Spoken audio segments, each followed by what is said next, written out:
పారిజాతం చేసిన కుట్రను తెలుసుకుని చెంప పగలగొట్టిన సుమిత్ర అసలిదంతా ఎలా జరిగిందనేది వీడియోని స్కిప్ చేయకుండా చివరి వరకు చూడండి.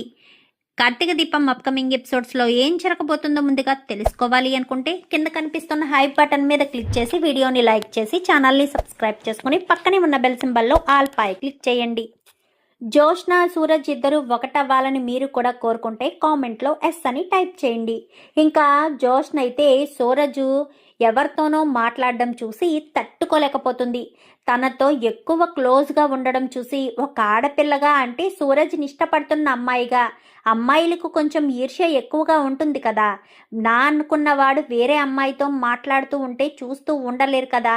సో ఆ ఉద్దేశంతోనే ఇంకా చాలా కోపంగా అక్కడికి వచ్చే బాయ్ మీద విరుచుకు పడుతుంది.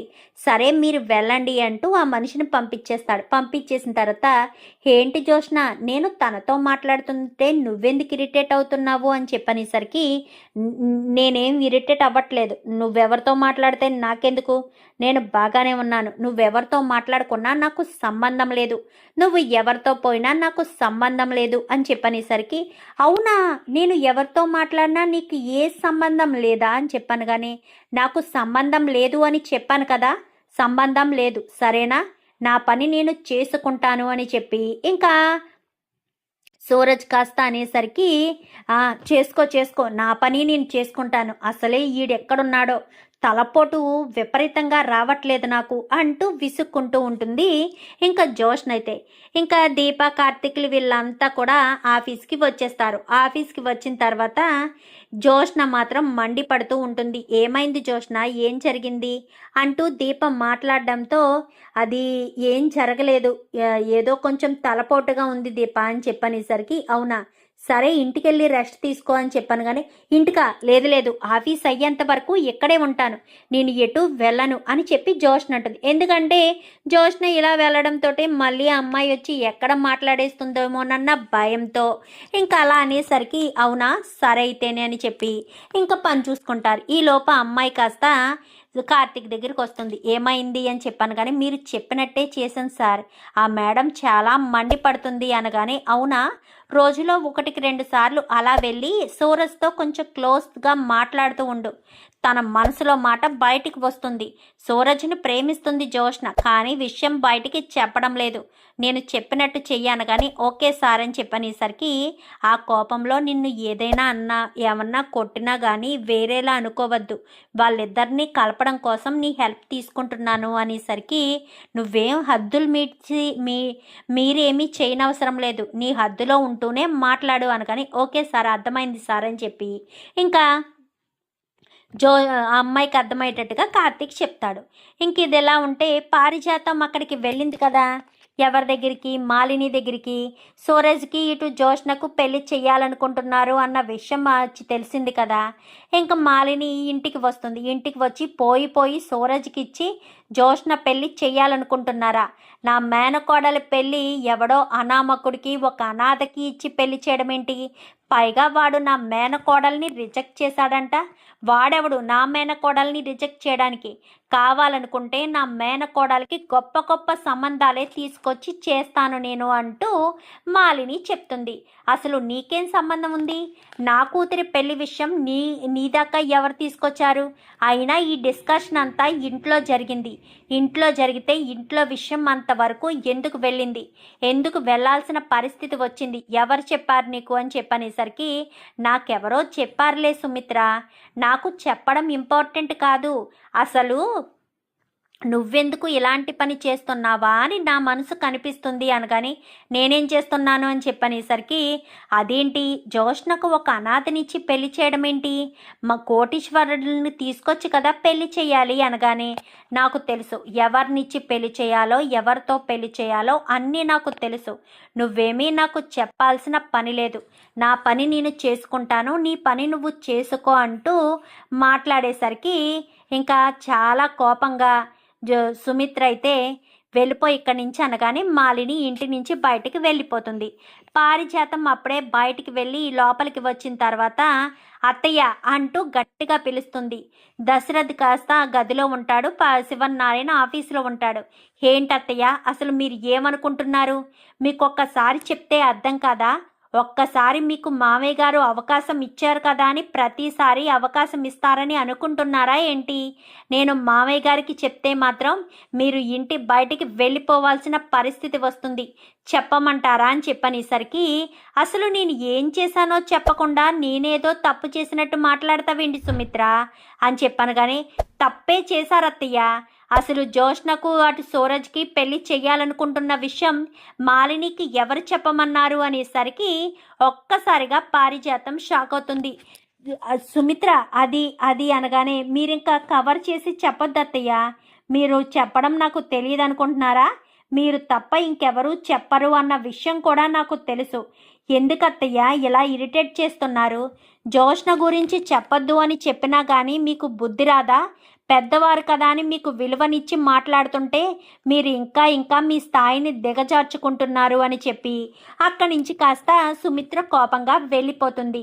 సుమిత్ర కోపంగా వెళ్ళిపోయేసరికి ఈ విషయం కాస్త దశరథు ఏం చేస్తాడంటే కార్తీక్కి చెప్పాలి అని కార్తీక్కి ఫోన్ చేస్తాడు. రే కార్తీక్ అని చెప్పి ఫోన్ చేసేసరికి, చెప్పు మామయ్య అని చెప్పాను. కానీ నువ్వొక్కసారి సాయంత్రం ఇంటికి రారా, నీతో మాట్లాడే పనుంది అని చెప్పాను. కానీ సరే మామయ్య అని చెప్పి అంటాడు.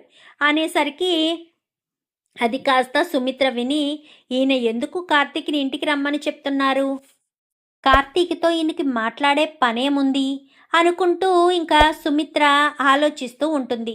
ఇంకా అలా ఆలోచించిన సుమిత్ర, సరే కార్తీక్ వాళ్ళు సాయంత్రం వస్తారు కదా, ఈయనేం మాట్లాడుతున్నారో చూద్దాము అన్న ఉద్దేశంతో ఇంకా సుమిత్ర అయితే సాయంత్రం కార్తీక్ వస్తే, అమ్మ దీప ఈ జ్యూస్ తాగు అనగానే, పర్వాలేదమ్మా అని చెప్పనేసరికి, లేదు కడుపుతో ఉన్నావు కదా, అక్కడ నువ్వేమన్నా జ్యూస్లు ఏమైనా తాగుతున్నావా లేదంటే వర్క్ మాత్రమే చేయించుకుంటున్నారా ఏంటి మామయ్య గారు, దీపకు జ్యూసులు అలాంటివి ఏమన్నా ఏర్పాటు చేస్తున్నారా అనగానే, అవన్నీ కార్తీక్ చూసుకుంటున్నాడమ్మా. దీప ఆరోగ్య పరిస్థితి గురించి కూడా మనం ఆలోచించాలి కదా. తను వర్క్ చేస్తుంటే జ్యూసులు ప్రతి 2 అవర్స్కి ఒకసారి జ్యూసులు ఇవ్వమని చెప్పాను. జ్యూసులు ప్రోటీన్ ఫుడ్లు అన్నీ కూడా దీపకు సకాలంలో అందుతున్నాయమ్మా అని చెప్పనేసరికి, సరే మామయ్య గారు అనేసరికి కార్తీక్ అన్నట్టు సైగ చేస్తాడు దశరథ. సైగ చేయడంతో కార్తీక్ దశరథ సైడ్కి వెళ్తారు. సుమిత్ర ఇంకా అటు నుంచి అటే పక్కకు వెళ్ళి అక్కడ నిలబడుతుంది. ఏంటి మామయ్య అని చెప్పాను. కానీ ఆ పిన్ని మళ్ళీ మాలిని దగ్గరికి వెళ్ళి జోష్నకు సూరజ్కు పెళ్లి చేయబోతున్నాము అన్న విషయం చెప్తుంది అని చెప్పనేసరికి, అవునా, ఎందుకు జో అత్తమాను అక్కడికి వెళ్తుంది అనగానే, తన మనవరాలు కదా, తన మనవరాలు గురించి అడుగుతుంటే సమాధానం చెప్తుందనుకుంటానేసరికి, ఎవరైతే ఏముంది, ఇప్పుడు తన మనవరాలని ఎవరు అనుకోరు కదా, తాత మనవరాలనే కదా అనుకుంటారు.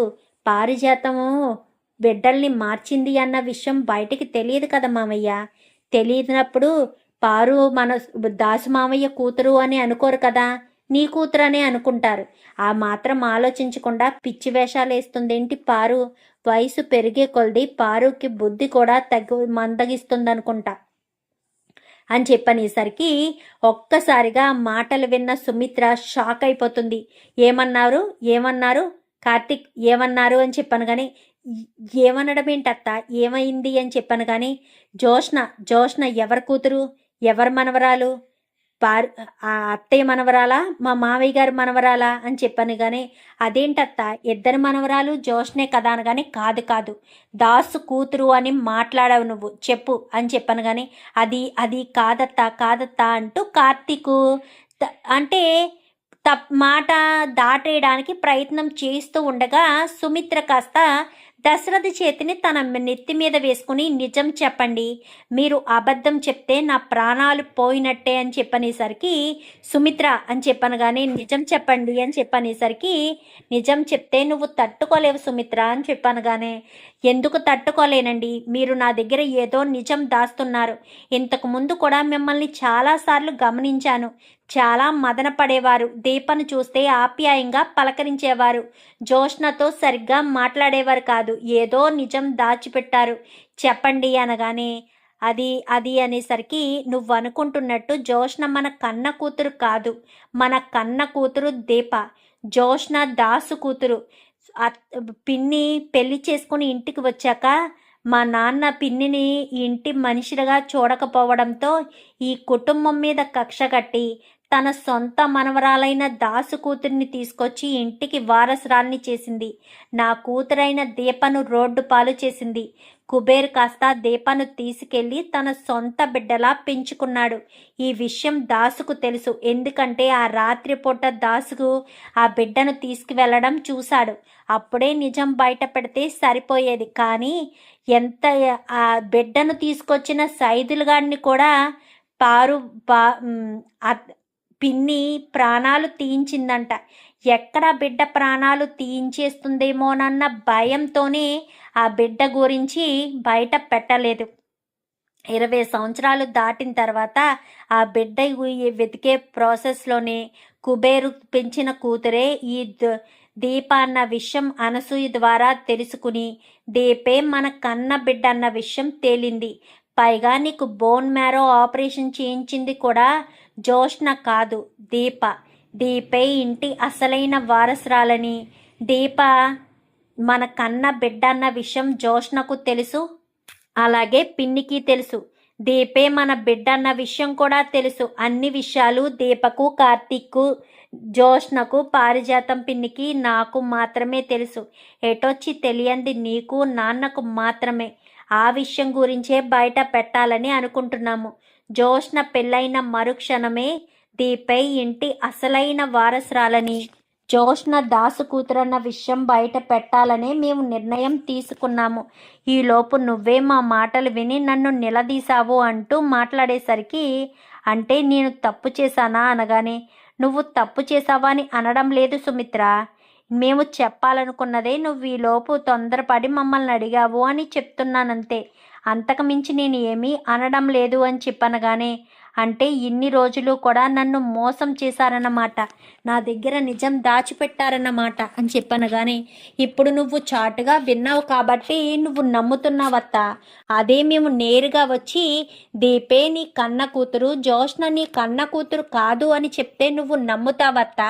ఎట్టి పరిస్థితుల్లోనూ నమ్మవు. ఎందుకంటే జోష్నను చిన్నప్పటి నుంచి పెంచిన ప్రేమ నీకు ఉంటుంది కాబట్టి, జోష్న మీద నువ్వు ఎంతో ప్రేమను పెంచుకున్నావు కాబట్టి జోష్న గురించి నువ్వు ఆలోచించవు. ఎందుకంటే జోష్న నా కూతురే అంటూ వాదించడం మొదలు పెడతావు. అసలైన నీ కన్న కూతురు దీప అన్న విషయం చెప్పినా నీకు నచ్చదు. ఎందుకంటే దీపం మీద కోపం ఉంది. నీకు మరొక విషయం చెప్పనా, దీపం మీద హత్యా ప్రయత్నాలు చేసింది కూడా జోష్నే. ఎందుకో చెప్పనా అత్త? ఎందుకంటే దీపే ఇంటి వారసురాలన్న విషయం జోష్నకు ఎప్పుడో తెలుసు. అందరికంటే ముందు తెలిసింది జోష్నకు మాత్రమే, దాసు మామయ్య ద్వారా. సో అందుకనే దీప అడ్డు పూర్తిగా తొలగించుకోవాలని, ఒకవేళ జోష్న దీప ఇంటి వారసురాలు అన్న విషయం బయటపడితే తనకు అన్యాయం జరిగి ఈ ఆస్తి తనకు ఎక్కడ దూరం అయిపోతుందా అన్న ఒకే ఒక్క కారణం చేత కావాలనే జోష్న దీప మీద హత్యా ప్రయత్నాలు చేసింది. నీకు అప్పుడు మొదలైన కోపం ఇప్పటికీ దీప మీద ఉందో లేదో మాకే తెలియదు. పైగా దశరథ మావయ్య మీద కూడా హత్యా ప్రయత్నం చేయించింది కూడా జోష్ననే. దానికి సరైన ఆధారాలు దొరక్క ఇన్ని రోజులు సైలెంట్గా ఉన్నాము. ఎందుకంటే దీప ప్రాణాలు తీయాలని చూసిన జోష్న అది తీసే ప్రయత్నంలో కుదరలేదు కాబట్టి, ఇప్పుడు ఎలాగా దీపను శాశ్వతంగా జైలు పాలు చెయ్యాలని ఆ రోజు అలా ప్లాన్ చేసింది అని చెప్పనేసరికి ఒక్కసారిగా సుమిత్ర షాక్ అయిపోతుంది. ఇదంతా కూడా పిన్నికి తెలుసా అనగానే, పారుకి ఏం తెలుసో ఏం తెలీదో తెలియదు, కానీ జోష్న మాత్రం ఇంటి వారసురాలు కాదన్న విషయం పారుకి తెలుసు. ఎందుకంటే బిడ్డల్ని మార్చింది పారుయే కదా అని చెప్పనేసరికి ఇంకా హాల్లోకి వస్తుంది సుమిత్ర. ఎంత ఆపాలని ప్రయత్నించినా కానీ అత్తయ్య అంటూ గట్టిగా పిలుచుకుంటూ వస్తుంది. ఏంటి సుమిత్ర, ఏం కావాలి అనగానే చెంప పగలగొడుతుంది. ఒక్కసారిగా అందరూ షాక్ అయిపోతారు. ఏమైంది సుమిత్ర, పారిజాతాన్ని ఎందుకు కొడుతున్నావు అంటూ శివన్నారాయణ అడగడంతో ఆ దెబ్బకి అప్పుడే సూరజు ఇటు జోష్న ఇద్దరు ఇంటికి వస్తారు. ఇంటికి వచ్చేసరికి నేనేం తప్పు చేశాను సుమిత్ర అనగానే, ఈ చెంప దెబ్బ ఇప్పుడు చేసిన తప్పు గురించి కాదత్తయ్య, 20 సంవత్సరాల క్రితం మీరు చేసిన తప్పు గురించి, మీరు చేసిన పాపం గురించి గురించి అనేసరికి ఒక్కసారిగా జోష్న షాక్ అయిపోతుంది. ఏంటి ఏమంటున్నావు అనగానే, మర్చిపోయారా? బిడ్డల్ని మార్చడం గుర్తున్నప్పుడు బిడ్డల్ని మార్చింది మీరేనన్న విషయం మర్చిపోయారా? చెప్పండి అత్తయ్య అని చెప్పనేసరికి, బిడ్డల్ని మార్చడం ఏంటి అనగానే, ఇంకా చాలు పిన్ని, నువ్వు చేసిన మోసం బయట పడిపోయింది. నువ్వే దీపను జోష్నను దీప దగ్గరికి మార్చేశావని, నా కూతురు స్థానంలో ఉండాల్సిన దీపను రోడ్డు పాలు చేశావని, నీ కొడుకు బిడ్డను తీసుకొచ్చి ఇంటి వారసురాల్ని చేశావన్న విషయం సుమిత్రకు తెలిసిపోయింది అనేసరికి ఒక్కసారిగా షాక్ అవుతారు అందరూ కూడా. ఏంటి దశరథ ఏమంటున్నావు అనగానే, అవును నాన్న, ఇన్ని రోజులు మనం మోసపోయాము. నువ్వు పిన్నిని పెళ్లి చేసుకుని ఇంటికి వచ్చాక పిన్నిని ఎప్పుడూ కూడా భార్యలా చూడనందుకు ఈ కుటుంబం మీద కక్ష కట్టింది పిన్ని. అప్పుడే దాసుకి దాసు భార్య కళ్యాణికి సుమిత్రకి ఒకేసారి నొప్పులు రావడంతో ఇంకా వాళ్ళిద్దరికీ ఒకేసారి బిడ్డలు పుట్టారు.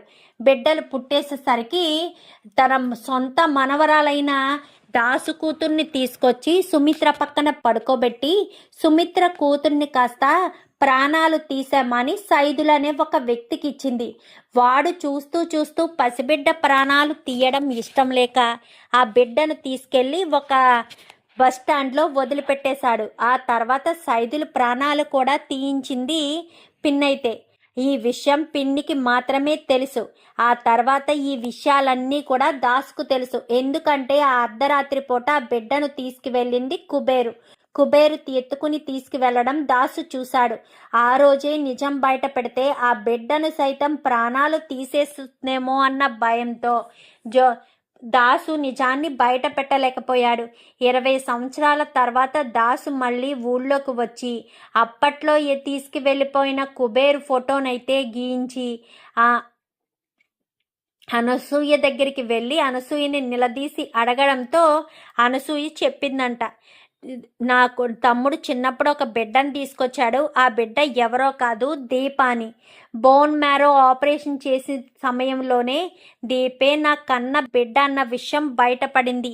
అప్పుడే దీప తన కడుపులోని బిడ్డను సైతం వదులుకొని తన తల్లిని కాపాడుకోవడానికి ఎంతగానో ముందుకు వచ్చింది. నేను ఎంత వద్దని చెప్పినా కానీ నాకు నా బిడ్డ కాదు ముఖ్యం నాన్న, నాకు జన్మనిచ్చిన నా తల్లి. ఈ బిడ్డ కాకపోతే మరొక బిడ్డ నాకు పుట్టకపోవచ్చు, కానీ జన్మనిచ్చిన తల్లి ప్రాణాలు చూస్తూ వదులుకోలేను కదా. అందుకే నా తల్లి కోసమే ఇంత తాపత్రయపడుతున్నాను అంటూ ఇంకా దీపే ఆపరేషన్ చేయించుకుంది అని చెప్పనేసరికి ఒక్కసారిగా శివనారాయణ షాక్ అయిపోతాడు. మీరు నమ్మలేకపోతున్నారు కదా, ఇన్ని రోజులుగా దాచిపెట్టిన నిజం ఇదే.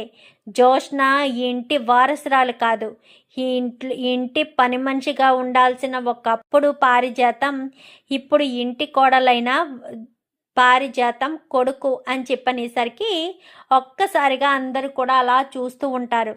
ఇంకా జోష్న ఏడ్చుకుంటూ ఉండగానే ఇంట్లోంచి మీరు తక్షణమే వెళ్ళిపోండి అని చెప్పనేసరికి అది కాదు తాత అని చెప్పాను. కానీ ఎవరే నీకు తాత? మీ నానమ్మ మెడలో తాళి కట్టినంత మాత్రాన నీకు నేను తాతనవుతానా? ఇన్ని రోజులు నిన్ను పెంచిన ప్రేమ అంతా కూడా నేను ఎప్పుడో మర్చిపోయాను. ఎందుకంటే నువ్వు ఎప్పుడైతే నా ఇంటి వారసురాలివి కాదని, నా రక్తానివి కాదని తెలిసిందో ఇంకా నిన్ను భరించాల్సిన అవసరం నాకు లేదు. నువ్వు మాకు అవసరం లేదు. నువ్వు మాకు నువ్వు మాకు మా ఇంటి వారసురాలివి కాదు, వారసురాలివి కాలేటప్పుడు మాకు అవసరం లేదు అంటూ చెప్పడంతో అది కాదు అని నచ్చ చెప్పే ప్రయత్నం చేస్తుంది. వద్దు జోష్న, ఇంట్లోంచి వెళ్ళిపో అనగానే ఒక్క నిమిషం తాతయ్య అని చెప్పి దీప అంటుంది. అమ్మ దీప అనగానే ఎన్ని రోజులు జోష్నను ఇంటి వారసురాలుగా చూశారు. ఇప్పుడు ఇన్ని రోజులు ఇన్ని భోగభాగ్యాలతో ఉన్న జోష్న ఇక మీదట సాధారణమైన జీవితాన్ని గడపమంటే ఎలా గడపగలుగుతుంది? అది కూడా మీరు ఒక్కసారి ఆలోచించాలి కదా. ఎందుకంటే బిడ్డల్ని మార్చమని అడిగింది జోష్న కాదు కదా. జోష్న కాకపోయినా బిడ్డల్ని మార్చడం జరిగింది. మరి అలాంటి తప్పుడు బిడ్డల్ని మార్చింది జోష్న కానప్పుడు మనం ఇవన్నీ ఆలోచించకూడదు కదా. అర్థం చేసుకోండి అని చెప్పనేసరికి అర్థమైంది, బాగా అర్థమైంది.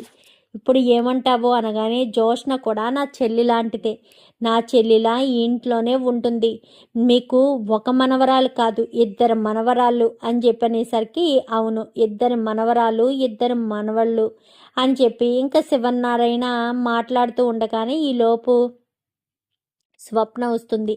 స్వప్న రావడంతో అమ్మ రా స్వప్న అని చెప్పనేసరికి 3 మనవరాళ్ళు 3 మనవళ్ళు అంటూ ఎంతగానో సంతోషంగా చెప్తాడు. చెప్పేసరికి ఒక్కొక్కరికి ఇంకా ఏమేం కావాలో అన్నీ కూడా ఇస్తాడు.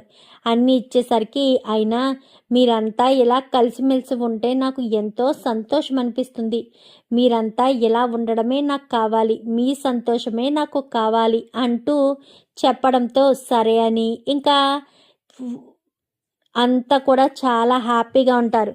పారిజాతాన్ని మాత్రం, చూడు పారిజాతం, నువ్వు ఏ స్థానం నుంచి అయితే నా ఇంట్లో అడుగు పెట్టావో శాశ్వతంగా నువ్వు చనిపోయేంత వరకు అదే స్థానంలో ఉండాలి. నువ్వు చేసిన పాపానికి నీ మనవరాలకి శిక్ష వెయ్యలేను కదా, సో అందుకని శిక్ష నీకే వేస్తున్నాను. తను లోపలికి వెళ్ళిపోయి చక్కగా తను చదువుకుంటుంది, తన జీవితాన్ని మొదలు పెడుతుంది.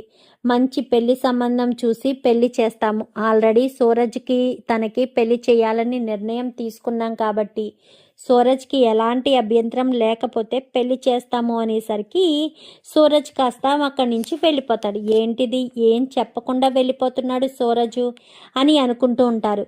సూరజ్కి నువ్వు జోష్ని ఇంటి వారసురాలు కాదు అని తెలియడంతో అనుమానం వచ్చిందేమో, సూరజ్కి తనకి ఎలాంటి శాలరీ వస్తుందో అన్న అనుమానం వచ్చిందేమో అని చెప్పనేసరికి, అయినా సూరజు మనుషుల్ని ప్రేమిస్తాడు తప్ప ఆస్తులు అంతస్తులని ప్రేమించే మనస్తత్వం కాదు. తను ఏదో ఆలోచిస్తున్నాడు, సో అక్కడికి వెళ్ళడం మంచిది అని చెప్పి ఇంకా అందరూ కూడా అక్కడికి వెళ్తారు. న్యూ అని చెప్పాను కానీ సరేనని అక్కడికి వెళ్ళిన తర్వాత అంతా కూడా బాగానే ఉంటుంది. సూరజ్ను కూడా పిలవడంతో సూరజ్ లోపలికి వెళ్తాడు. వాళ్ళు అడిగిన ప్రశ్నలన్నింటికి కూడా చక్కచక్క సమాధానాలు చెప్పడంతో ఇంకా ఉద్యోగం వచ్చిన తర్వాత నా భార్యను నేను పోషించుకోగలను, మీకు ఎలాంటి అభ్యంతరం లేకపోతే జోష్న ఇంటి వారసురాలు కాదు అన్న విషయం తెలిసిపోయింది కాబట్టి జోష్నను నేను పెళ్లి చేసుకుని జీవితాంతం నేనే పోషించుకుంటాను, తనకు ఎలాంటి కష్టం లేకుండా చూసుకుంటాను. నేను జోష్నను ప్రేమించాను, తన వెనకున్న ఆస్తి అంతస్తు కుటుంబ బలగాలు ఇవన్నీ కాదు, అర్థమవుతుందా మీకు అని చెప్పి మాట్లాడేసరికి సరే ఇంకా జోష్నకు ధీరజ్కి పెళ్లి చేయడానికి అన్ని ఏర్పాట్లు చేస్తారు. జోష్న కూడా నా మనవరాల్లాంటిదే అంటూ శివనారాయణ అప్పుడు చెప్తాడు. అమ్మ జోష్న అంటూ ఇంకా బయటికి రామ్మా అని చెప్పాను కానీ ఇంకా పెళ్లి పెట్టెల మీద కూర్చోబెట్టి అందరూ కూడా చాలా సంతోషంగా, దీపా కార్తీక్లు ఇద్దరూ జోష్న పెళ్లి గురించి ఆలోచిస్తున్నారు కదా, సో జోష్న పెళ్లి విషయంలో అంతా కూడా చాలా సంతోషంగా ఉంటారు. చూద్దాం మరి రాబోయే ఎపిసోడ్స్లో ఏం జరుగుతుందో. జోష్న సూరజ్కి ఇలాగే పెళ్లి జరగాలని, పారిజాతం చేసిన కుట్ర కూడా బయటపడి సుమిత్ర పారిజాతాన్ని శిక్షించాలని, దీపను తన సొంత కూతురు కాబట్టి తనకు హక్కున దగ్గర చేసుకోవాలని మీరు కూడా కోరుకుంటే కామెంట్లో మీ అభిప్రాయాన్ని తెలియచేయండి. అసలు మాలినికి వాళ్ళకి ఉన్న శత్రుత్వం ఏంటి? నిజంగానే మాలిని అంటే మాలిని సూరజ్ తల్లేనా? అసలు సూరజ్కి మాలినికి ఎలాంటి సంబంధం లేదా? మీ అభిప్రాయాన్ని కామెంట్ రూపంలో తెలియజేయండి. Thank you for watching.